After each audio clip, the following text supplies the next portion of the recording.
El problema de la política es cuando políticos populistas tratan de convencer al respetable de que 2 más 2 suman 22, sobre todo, y porque es el Estado quien perpetra esa suma.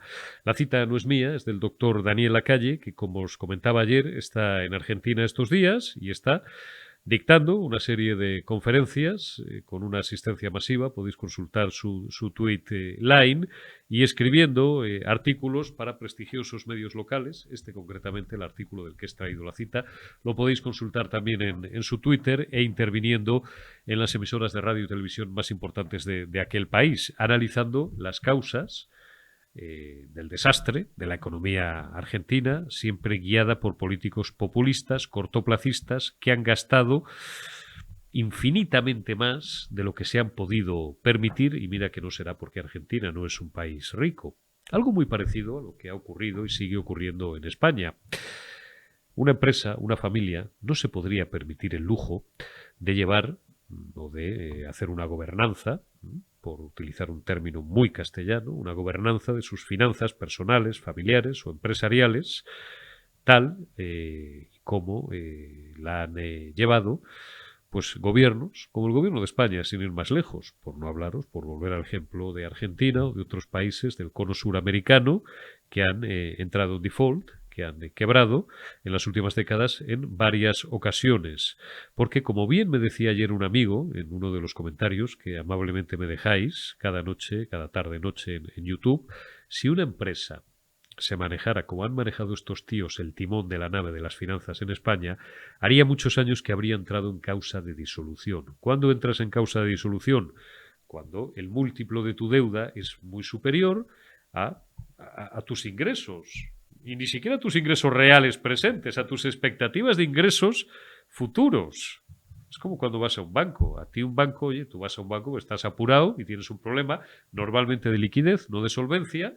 Y digo no de solvencia porque te van a pedir un aval. Tú puedes dar un aval hipotecario o puedes encontrar un socio capitalista. En el caso de una familia, pues yo que sé, te puede avalar tu hermano porque necesitas comprarte un tractor más grande, un coche más grande, o simplemente, oye, quieres cambiar de vivienda y bueno, pues alguien porque la familia ha crecido o porque tienes otras expectativas o en el caso de un pequeño empresario porque quieres invertir en activo material o en inmaterial, en el caso hoy en día de empresas tecnológicas, porque quieres hacer un desembolso fuerte para actualizar tu software, etcétera, etcétera. Bien, entonces claro, pues el banco, la entidad financiera, quien te va a dar el préstamo, atiende a tus expectativas de ingresos futuros. Tú le presentas un plan de negocio, dice, oye, esto es viable, pues toma 1.000.000 de euros, por ejemplo, 100.000 euros o 10 millones de euros, en función del tamaño de lo que estés manejando, ¿no? de la máquina que tengas entre las manos, pues para tal.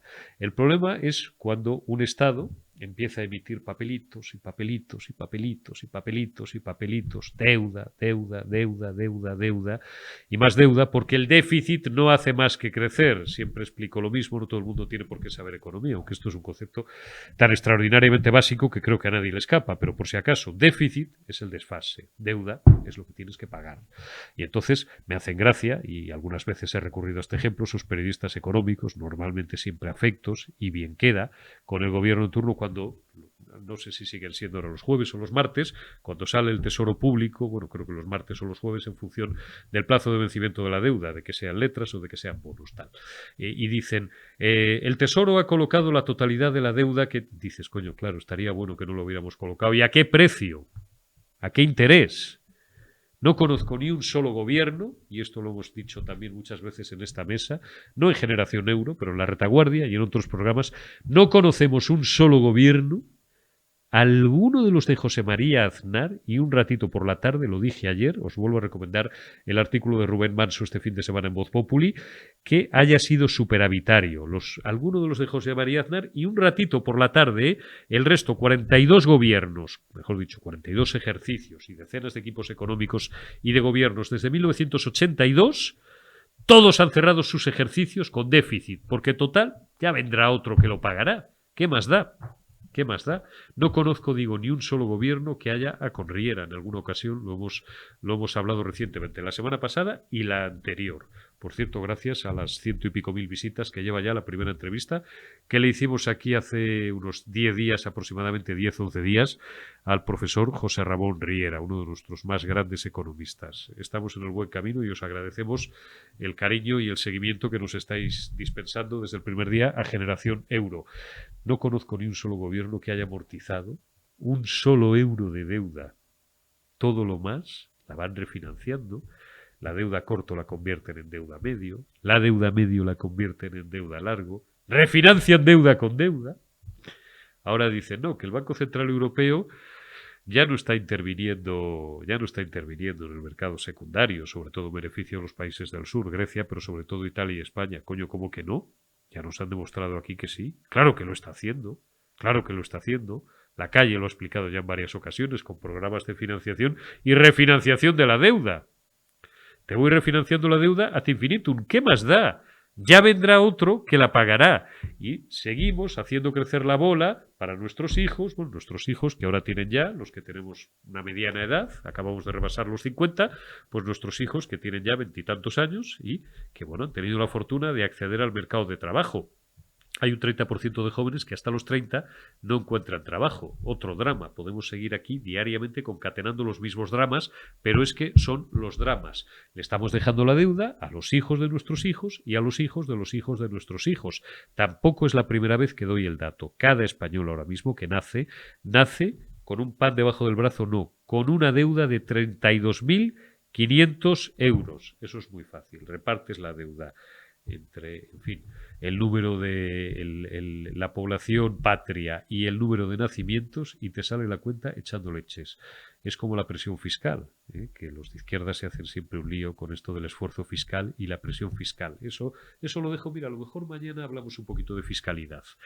Vamos a ver esta tarde cómo estoy de motivado a la hora de preparar esta noche el programa de mañana y a lo mejor un día os desmontamos unas cuantas mentiras también, os hacemos las cuentas y os desmontamos los cuentos también en materia fiscal, que en esto todavía nos sentimos más sueltos. Y os hablamos de la diferencia entre esfuerzo fiscal y presión fiscal y algunas cositas más. Hoy vamos a hablar de todo esto con Hilario Alfaro, uno de nuestros mejores empresarios, un hombre que se levanta todas las mañanas para abrir la persiana de sus negocios y para estar en su despacho desde bien temprano, desde las 7:30 de la mañana, al frente de una de las asociaciones empresariales más importantes, no solo de Madrid, sino de toda España. Madrid Foro Empresarial. Y que lo que pide es lo que piden todos los empresarios, que les dejen vivir, que no les estrangulen fiscalmente, que las cotizaciones sociales no sean un impuesto al trabajo no encubierto, completamente descubierto y cada vez más insoportable, que les impida hacer una sola contratación más. Luego el empresario es el malo, es el perverso, es el especulador, es el capitalista. Y hablaremos también de otro sector muy importante, que sabéis que me gusta tocar, siquiera una vez cada 3, cada 4 semanas, que es el sector primario. Ese machacado, arrasado y arruinado por las políticas, también por las políticas socialcomunistas, sector primario, agricultores y ganaderos que están desesperados, que no pueden más, que no aguantan más y que llevan años trabajando a pérdidas porque les cuestan más los fertilizantes, porque les cuesta más la gasolina o el gasoil de su maquinaria, muchísimo más que lo que perciben por el fruto de un trabajo que cada vez es más ingrato y que cada vez, en virtud encima de unas ayudas mal aprovechadas de Bruselas y de una política miope o regida, vaya usted a saber si por otros intereses mucho más perversos, pues lo que está haciendo es llenar de productos mucho más baratos, de frutas y de hortalizas de otros países, los estantes de los mercados en España y arrojando nuestra propia producción. Un montón de problemas que Milagros Marcos lleva semanas, no, meses, pues explicándonos y ofreciendo posibles soluciones que podrían adoptarse y que si el gobierno social comunista no ha hecho es sencillamente por desprecio al sector, porque no le ha dado la gana o porque en algunos casos vayan ustedes a saber, y ahí lo dejo, aunque ya saben de lo que les estoy hablando, por cierto, os anuncio, paréntesis, dentro de 48 horas, dentro de 2 días, voy a tener mucho gusto, que hace ya mucho tiempo y tenemos que actualizarnos y hablar de muchas cosas, compañero del alma, compañero, con el coronel Diego Camacho. Será, casi con toda probabilidad, el jueves a las 6 de la tarde en la retaguardia. Anotadlo, jueves a las 6 de la tarde Diego Camacho estará aquí en esta mesa, no en Generación Euro, sino en la retaguardia. Digo, cierro paréntesis porque estaba hablando de una cosa y no sé por qué se me ha venido otra a la cabeza. Qué casualidad. A menos que exista un interés también en esto por parte de este gobierno de primar a la fruta y a las hortalizas y a las verduras y a productos alimenticios de otras potencias extranjeras en detrimento de los nuestros. Continuará. Arrancamos ya esta generación euro, segunda generación euro de esta última semana de junio, martes 27 de junio de 2023. 27 días para la libertad.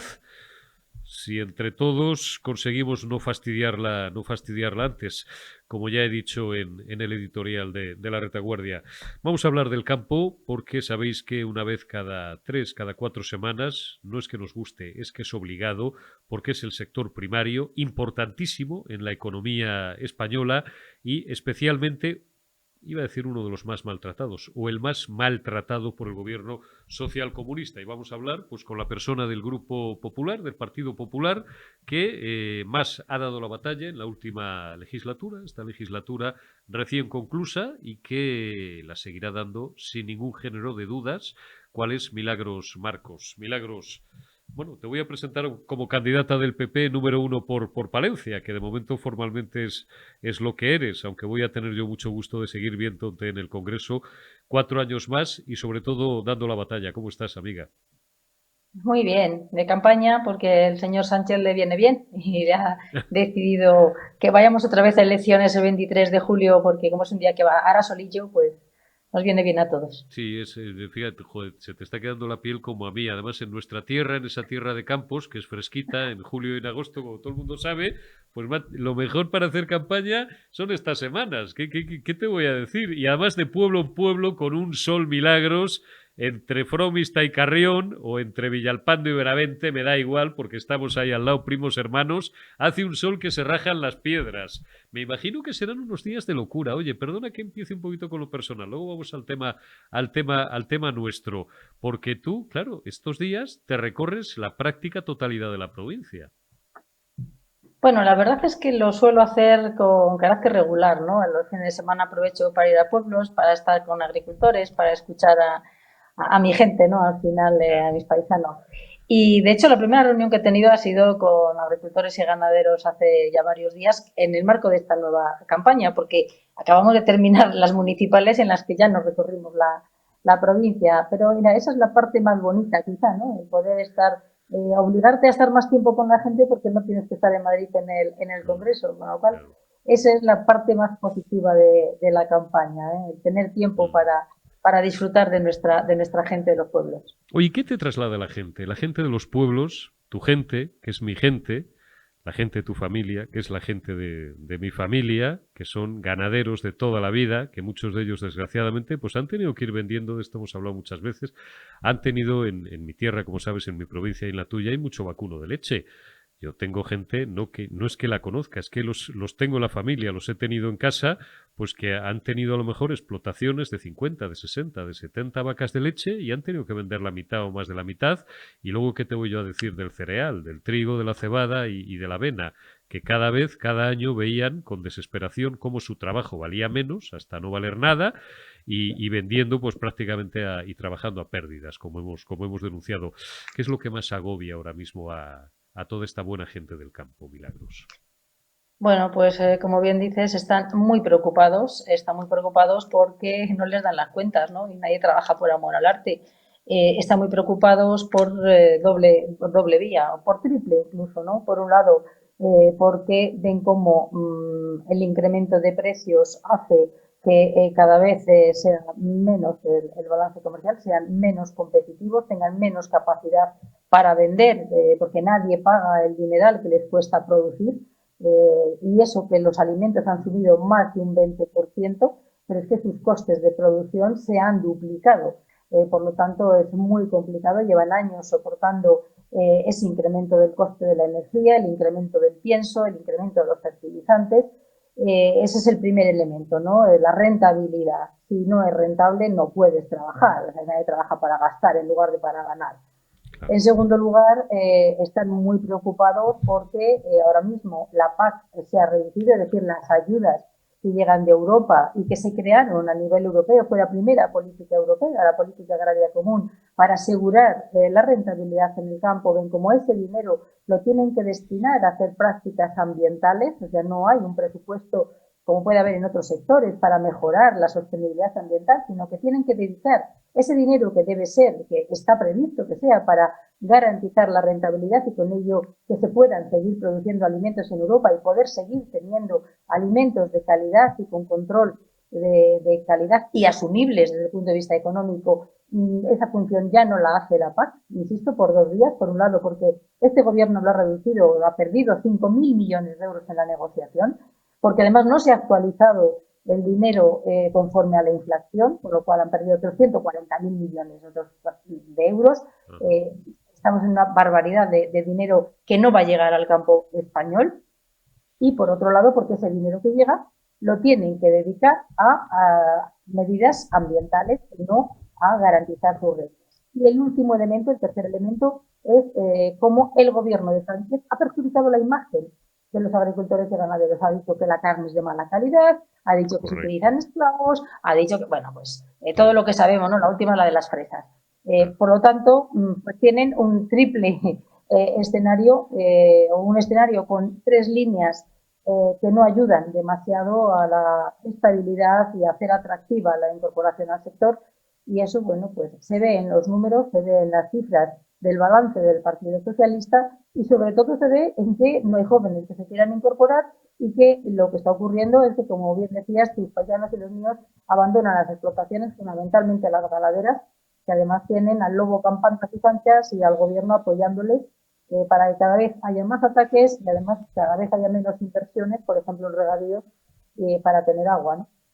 Sí, es sangrante y yo este proceso lo he vivido y seguimos un poco de autocitas, que siempre digo que en este oficio es una horterada, pero les envío un abrazo a mi familia, que me ve toda ella, por supuesto, y a mis paisanos, que son muchos, pues a mis paisanos castellano-leoneses, a mis paisanos zamoranos, a los paisanos palentinos de Milagros y a tanta y tanta buena gente de Salamanca, de Ávila, de Burgos, de Soria, de Valladolid, y que cada vez, pues claro, hablamos de la gente joven, menos incentivos.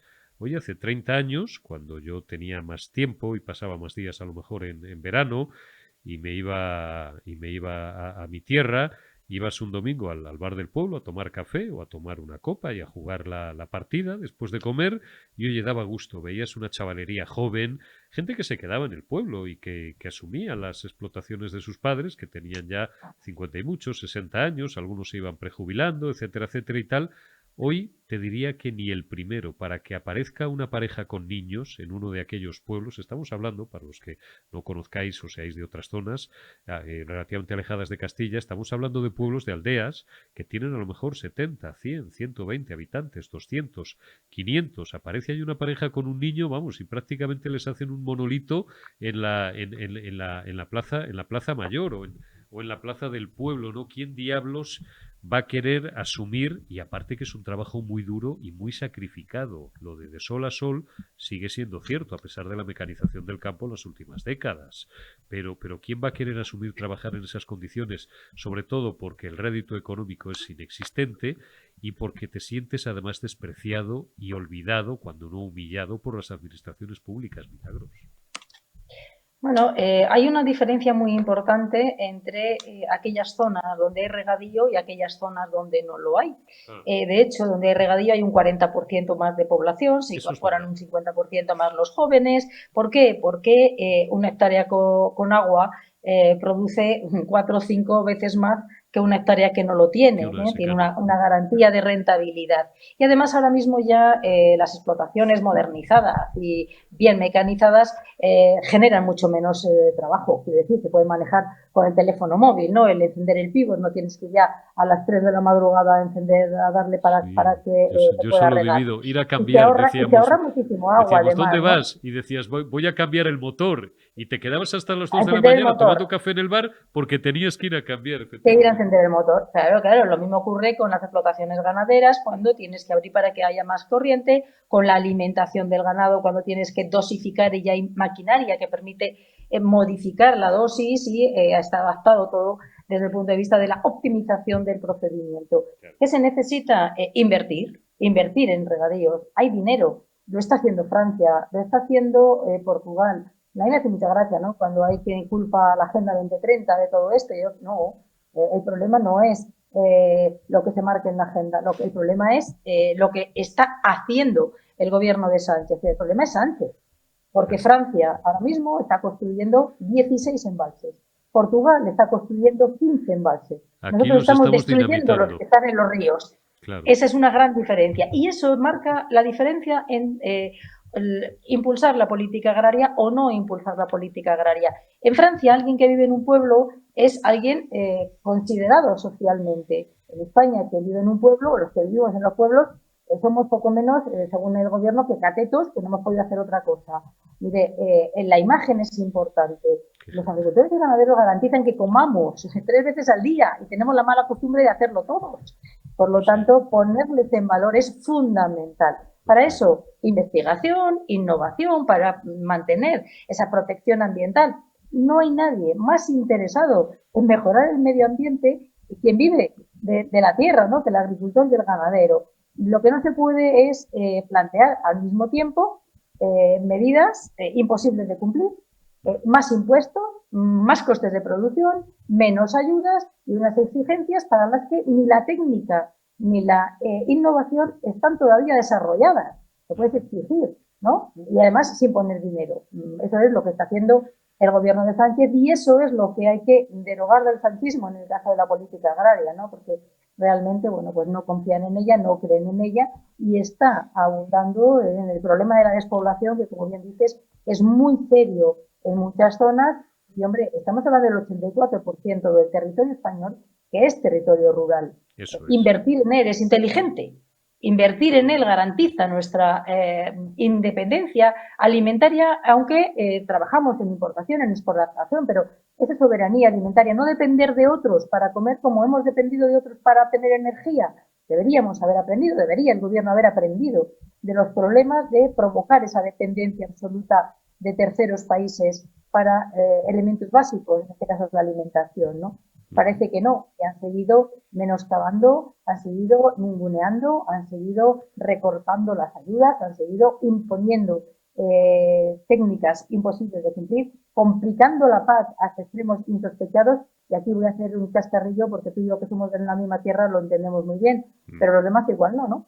Están exigiendo una cosa que le llaman el cuaderno digital, es decir, todo lo que vaya en la paz va de forma digital. Hombre, yo les invito a ir a Villarrabé o a cualquiera de nuestros pueblos a que vean cómo ni siquiera tienen teléfono, porque no hay línea de teléfono, no vamos a hablar de internet. No, que es verdad, que si sigue no habiendo si no muchos línea. sitios donde tienes que salir del pueblo. Voy a contar una cosa que a lo mejor a algunos os parece ciencia ficción en la Para era tener del televisión. 5G. Milagros y yo lo sabemos. Así de pueblos que tienes que salirte digamos, del pequeño casco urbano o subir. En mi tierra lo llamamos un teso. Un teso, pues no sé, en otras comunidades es como un pequeño montículo, un tal. Te tienes que subir a un teso porque no tienes cobertura, Milagros. Eso sigue pasando. Joder.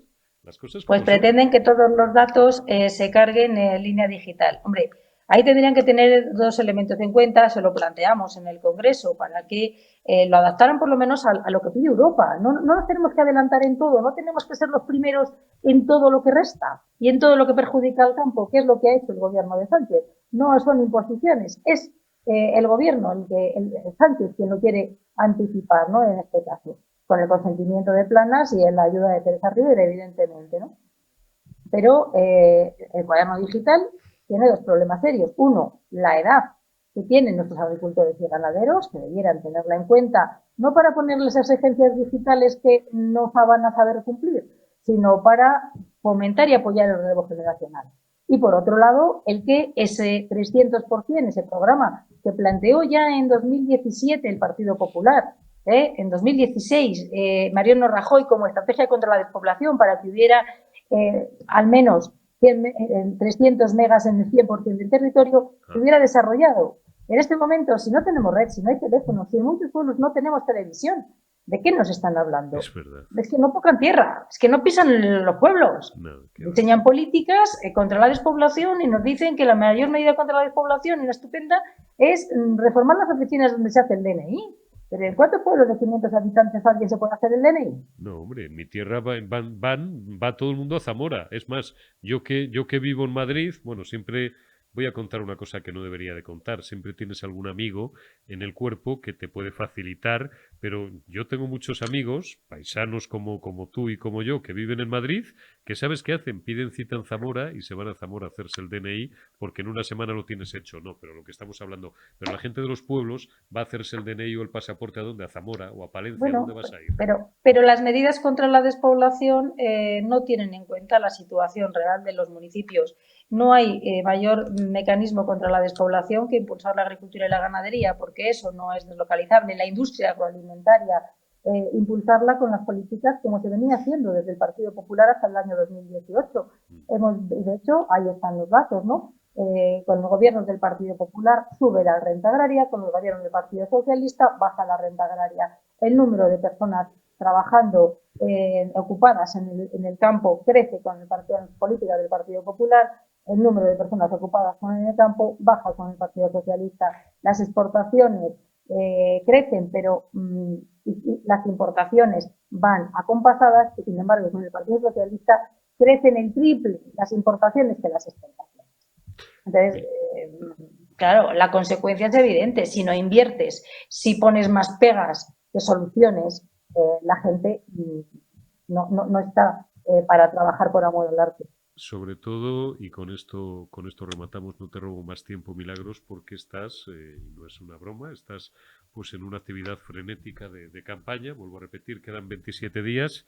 Tú has sido consejera en distintas carteras, en administraciones recientes en Castilla y León. Por tanto, conoces muy bien digamos, la máquina, ¿no? y el puente de mando de cómo se maneja en este caso una comunidad autónoma, ¿no? En la Junta de Castilla y León. De la misma forma que en Madrid decimos que, sobre todo desde el punto de vista de las empresas, desde el punto de vista de los incentivos fiscales, que al final estamos hablando de lo mismo, que no digo que en Castilla y León no se esté haciendo, pero ¿dónde quiero ir? Madrid es un ejemplo de cómo podría o debería funcionar el resto del Estado español para que España fuera otra vez una locomotora, si es que alguna vez pudo llegar a serlo económica, como es la Comunidad de Madrid. Castilla y León, donde yo creo que el pacto que tenéis con Vox está funcionando, bueno, pues razonablemente bien, y donde sí que estáis aplicando en buena medida políticas inteligentes dentro del margen que tiene la comunidad autónoma para mitigar un poco esa ruina que están sufriendo desde hace, bueno, en la última legislatura, las gentes del campo. ¿Podrían ser un buen ejemplo algunas de las políticas que hace el Partido Popular en Castilla y León para implementar, para trasladar al resto de España a partir del próximo gobierno, que lo más probable es que esté presidido, si no hay una catástrofe, por Alberto Núñez Feijóo? Lo que es importante es trasladar las políticas que siempre ha venido haciendo el Partido Popular cuando ha gobernado en Madrid, cuando ha gobernado a nivel nacional. Es decir, y es un ejemplo muy claro, habiendo menos dinero en Europa en plena crisis, el Partido Popular, con Arias Cañete, consiguió que al bolsillo de los agricultores y ganaderos españoles llegara más dinero. Con el Partido Socialista, habiendo más dinero que nunca en Bruselas, a los agricultores y ganaderos españoles les ha llegado 5.000 millones de euros de la PAC, menos en la PAC. Con el Partido Popular, los agricultores y ganaderos hablaban de innovación, hablaban de exportación, hablaban de cómo tecnificarse, cómo digitalizarse. En este momento están hablando con el Partido Socialista de cómo sobrevivir. Había un plan de regadíos que estaba encima de la mesa ya en previsión de pacto para poner en marcha. El Partido Socialista lo ha paralizado. Por lo tanto, el ejemplo de las políticas del Partido Popular cuando ha gobernado en Madrid es el ejemplo que se debe seguir con el sector, con diálogo, escuchando y aplicando medidas no en función de lo que interese a los socios de gobierno, sino lo que interese a los agricultores y ganaderos españoles. Y solo voy a poner un ejemplo que afecta mucho a mi comunidad autónoma, que es el tema del lobo. Cuando todos los indicadores, cuando todos los datos dicen que lo que hace falta es controlar la población del lobo, porque es la forma incluso de protegerlo, de que pueda garantizar supervivencia, y se está trabajando a nivel europeo desde el gobierno. Yo era consejera y Isabel García Tejanira era ministra en que el modelo que estaba funcionando de control poblacional al norte del Duero se llevara al sur, ha llevado el gobierno socialista con la señora Teresa de Rivera y lo que ha hecho es justo lo contrario. El modelo que no estaba funcionando en el sur, donde el lobo está totalmente protegido y estaba provocando que hubiera menos lobos y más ataques a la ganadería, se ha llevado a toda España. Por lo tanto, lo razonable es aplicar criterios técnicos en base a datos, en base a estudios serios y rigurosos y en base a la protección del sector primario, de la agricultura y de la ganadería. No se entiende que se haya limitado, se haya incluido el lobo en ese listado de especies protegidas, se haya eliminado totalmente su control y esté creciendo de forma descontrolada, aumentando el número de accidentes de tráfico, aumentando los ataques a la ganadería, viendo cómo hay problemas porque incluso hay furtivismo que se ve como ha aumentado también, que es uno de los grandes problemas, ¿no? Por lo tanto, lo que hace falta es aplicar el sentido común, aplicar la técnica y a volver a aplicar las políticas que el Partido Popular ha estado aplicando siempre con diálogo y consenso con el sector cuando ha gobernado en el gobierno de la nación. Vamos a ver si podemos llegar a verlo. O sea, llegar a verlo estoy seguro que lo vamos a llegar a ver, pero cuanto antes mejor porque el campo no aguanta más. A ver si de aquí, bueno, hablaremos antes tú y yo, pero de aquí a pues a poco más de un mes, pues ya el vuelco es irreversible y podemos ya empezar a hablar milagros, en este caso en el sector primario, de cómo ordenar las prioridades y cómo pues ir implementando todas esas políticas de las que habla Milagros Marcos y que ha puesto en práctica en épocas pretéritas, no tan lejanas, el Partido Popular y que han dado buenos resultados al campo español. Milagros, te envío un abrazo, buena campaña y hablamos en unos días. Cuídate y no te pongas mucho al sol. Porque... Bueno, estoy en la calle todo el día, o sea que y además me pongo morena por esperar al autobús. Mi moreno no tiene ningún mérito. Bueno, un abrazo. Muchas Milagros, gracias cuídate. y bueno, pues hay que impulsar ese voto centrado y concentrado para garantizar que las políticas que han dado resultado del Partido Popular en el sector primario puedan volver al gobierno de la nación de la mano de Alberto Núñez Feijóo. Estoy seguro de que sí. Un abrazo grande, Milagros. Cuídate, amiga. Un abrazo a todos. Bueno, pues saludamos, seguimos en Generación Euro y creo que ya está, le pido perdón porque le he tenido ahí unos minutos en el proscenio, a mi buen amigo que ya tenía yo ganas de cogerle desde hace unos meses en Periodista Digital, antes en La Retaguardia y desde hoy ya con un formato, es nuestra tercera semana, con un formato económico propio, Generación Euro, al presidente de Madrid Foro Empresarial, Foro Madrid Empresarial. Hilario Alfaro, ¿cómo estás, amigo? Muy buenas. ¿Qué tal? Buenos días, Eurico. Pues y enhorabuena por tu nuevo programa. Bueno, pues oye, aquí estamos luchando. Mientras, si hacemos estas cosas, siempre lo digo a los amigos, más en privado que en público, a los amigos que nos están dando la enhorabuena, es porque, hombre, Alfonso, que es el gran factotum, Alfonso Rojo y el editor y el propietario de esta casa, y un servidor de ustedes, vemos que no solamente es que sigamos teniendo como decís los empresarios, nicho de mercado, sino, bueno, Alfonso, pues como editor es empresario también. Yo me limito humildemente pues a intentar coordinar de una forma relativamente atractiva contenidos que puedan serlo, atractivos digo, para nuestra gente, ¿no? Y vemos que sigue habiendo una necesidad de nuevos formatos, había una necesidad de un formato económico, porque la economía está siendo muy importante en esta campaña, Hilario, y más que lo va a ser. Tú fíjate la gran contradicción. El gobierno parece que se agarra a la economía como única tabla de salvación, como si lo hubieran hecho bien, y yo no sé hasta qué punto la oposición está... Oye, aquí tengo todos los días prácticamente a mi buen amigo Daniel Lacalle, a José Ramón Riera, a Enrique Martínez Cantero y a otros grandes economistas y algunos que no son exactamente de la misma sensibilidad liberal, pero que son también grandes amigos como José Carlos Díez, que, bueno, pues todos los días con números y contra cuentos, lo que están son las cuentas que nos demuestran que el gobierno no es que lo haya hecho precisamente bien. Yo no sé si la oposición está teniendo, la oposición que en teoría todo parece indicar que va a gobernar España dentro de unas semanas, está teniendo la suficiente mordiente en el área económica. Desde luego, es que podríamos hablar de mil cosas. En materia fiscal, en materia de incentivar a los empresarios, ¿cuántas veces hemos hablado tú y yo de eso? Para, no sé si ayudaros, por lo menos no fastidiaros la vida, no poneros palos en las ruedas para que podáis seguir creando puestos de trabajo. Hay mucho por hacer, Hilario. Yo creo que desde luego hay mucho por hacer.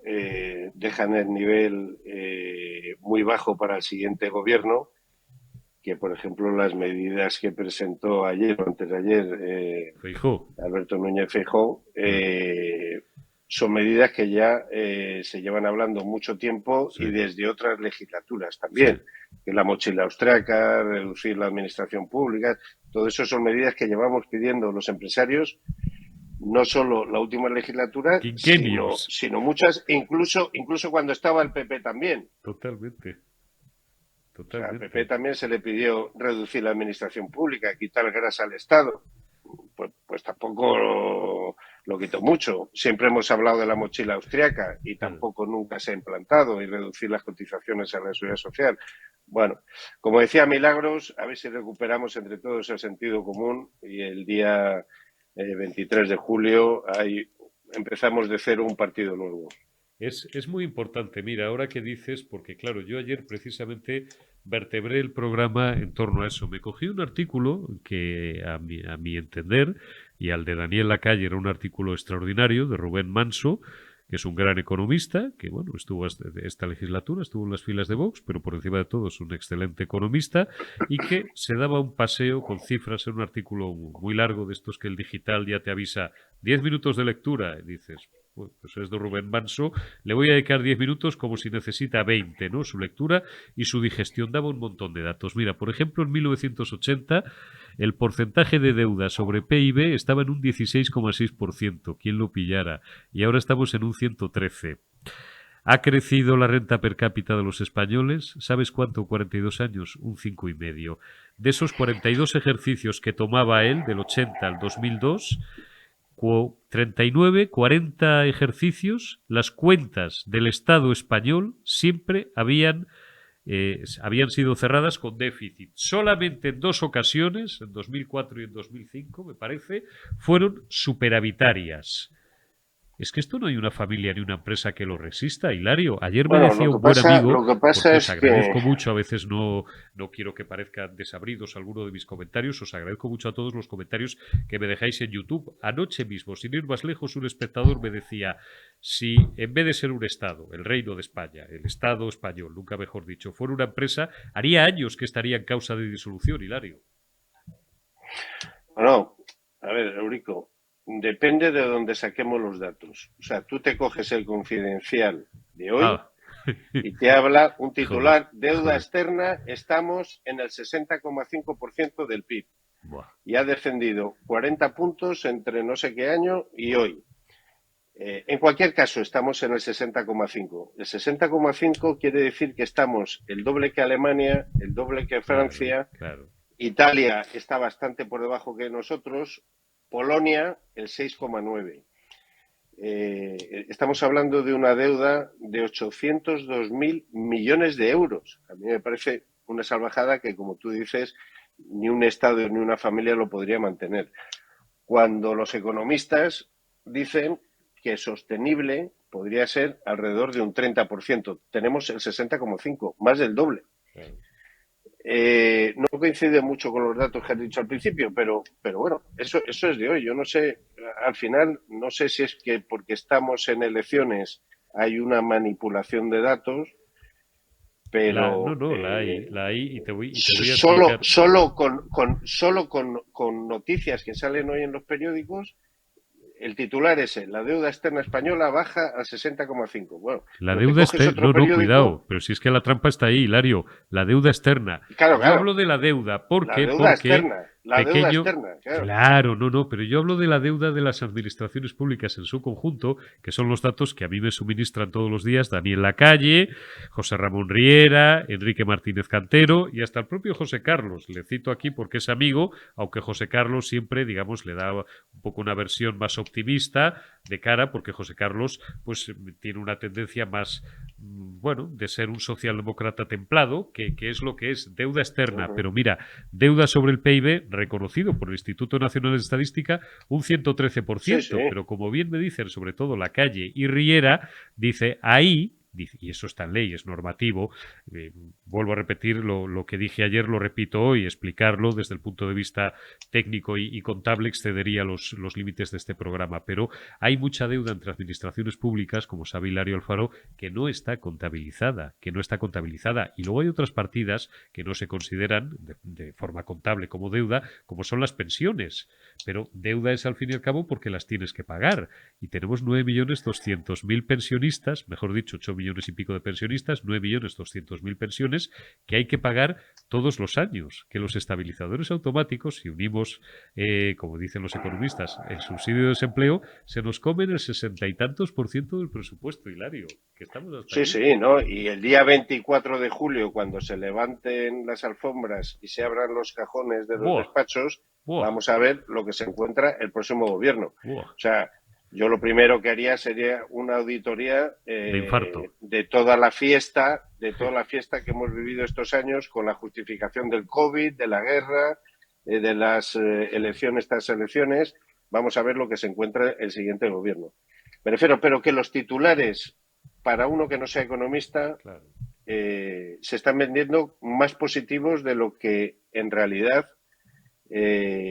sentimos los empresarios. Otro periódico habla, 2 de cada 3 pymes tiene confianza en el futuro. Y esto Joder. es un informe del BBVA. Oye, pues tú estás hablando con Yo empresarios todos los días. Tú yo hablo diriges con una empresarios asociación todos los empresarial. días y los que no se han muerto y han cerrado están llorando por las esquinas. Claro. Luego, ese informe del BBVA de 2 de cada 3 pymes tienen confianza en el futuro, pues oiga, como sigamos así, no sé de qué futuro estamos hablando.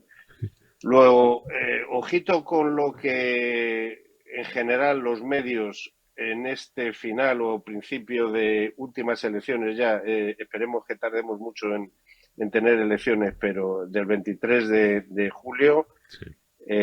Porque al final eso va a dar un resultado mucho más ajustado de lo que nos creemos. Ajá. Antes hablabas de que parece que seguro que tal, yo de seguro no hablaría nada. Ya. Vamos a Es por votar proyectar el éxito, pero responsablemente. que tenemos serias dudas, que venimos en los últimos días advirtiéndole al respetable. Cuidado que hasta el rabo todo es toro.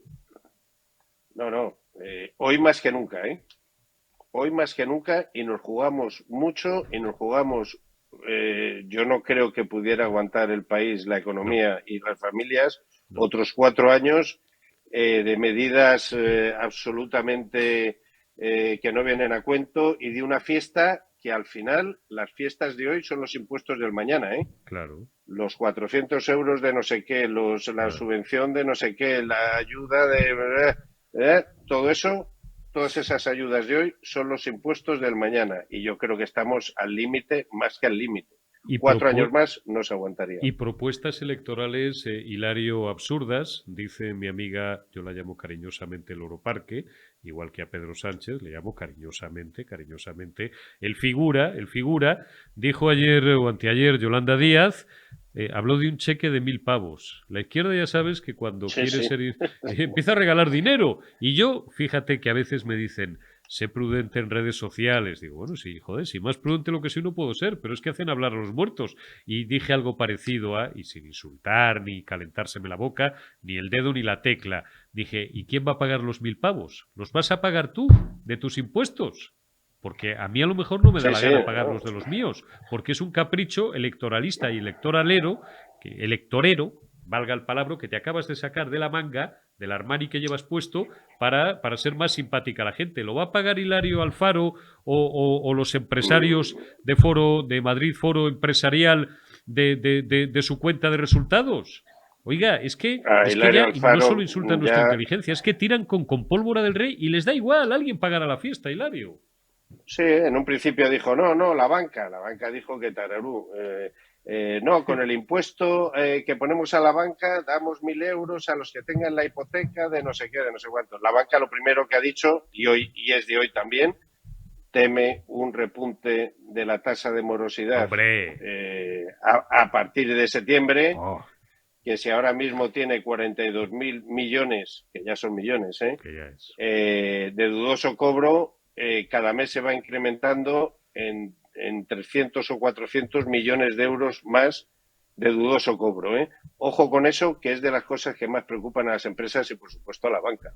Está claro, porque eso deviene, primero porque van a tener que provisionar, lógicamente, para adecuarse a la normativa contable, pues muchos créditos pueden ir a fallidos, en función de que incremente ese riesgo de morosidad, las provisiones tendrán que crecer, eso se puede traducir, no se va a traducir, ya se está traduciendo. Tú eres empresario y lo sabes, en un práctico estrangulamiento del crédito. Hace 30 años pasabas por la calle, venía un tío y te regalaba un crédito prácticamente. Hoy para que te den un crédito tienes que llegar a la ventanilla y prácticamente dejarte un litro de sangre. Y ni aún así dices, vamos a ir hablando usted y yo, déjeme otro litro y ya le voy contando. Y en un estrangulamiento final de la economía, porque al final todo es una cadena, que es lo que estos tíos no acaban de entender, Hilario. Sí, sí.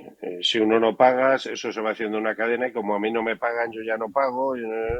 Y eso al final llega al consumo y llega a las familias y llega a todo. Eso es una de las... El repunte de la tasa de morosidad es un problema que nos vamos a encontrar a la vuelta de verano, a sumar a la inflación, a sumar al coste energético.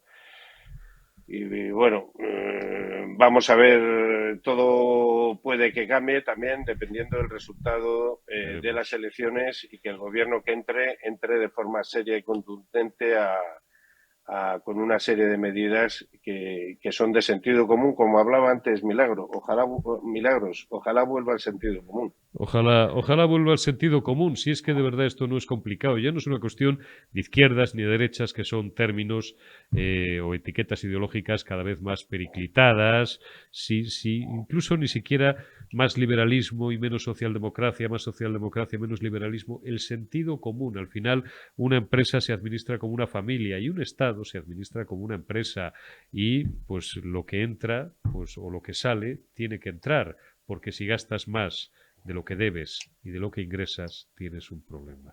Hilario Alfaro. Y luego, Eurico, ya por terminar, que no nos hagan trampas y no nos hagamos trampas nosotros mismos. Por ejemplo, el número de empleos que hemos generado, 20 millones, no sé cuántos estamos trabajando, ya, pero al final las horas trabajadas son menos, tenemos más millones de personas trabajando, aunque sea 2 horas, que cuando teníamos 17, 16 millones trabajábamos muchas más horas. Eso quiere decir que no tenemos productividad, que estamos contabilizando gente como que está trabajando y solo trabaja 2 horas y ojalá pudiera trabajar 8 horas todos los días, pero los fijos discontinuos, que ya ha habido una sentencia de Europa, que no nos hagamos trampa, porque si no las instituciones sufren, que es otra cosa que tenemos que recuperar, la calidad y la independencia de las instituciones, que en estos años se ha venido abajo, y eso será nuestro escaparate de que somos un país serio, que es lo que necesitamos para atraer inversión extranjera, eso de entrada. Está meridianamente claro. Hilario Alfaro, presidente de Madrid Foro Empresarial. Pues vamos a ver si dentro de unas semanas podemos felicitarnos, o por lo menos albergar buenas expectativas de que el escenario y el panorama empiece a cambiar, por supuesto, para mejor, porque ir a peor, hombre, no voy a decir que sea imposible, podemos ir ya al despeñadero, pero como tú bien dices, 4 años más con este gobierno socialcomunista y con estos parámetros políticos y económicos, España no los aguanta, Hilario.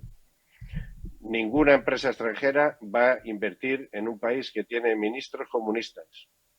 Y la inversión extranjera para España y para Madrid en particular, que antes hablábamos de Madrid, Madrid nos salva mucho, el 70 al 80% de la inversión extranjera que viene a España viene a Madrid. Está claro. Pues ojalá venga Barcelona, Valencia, Zamora.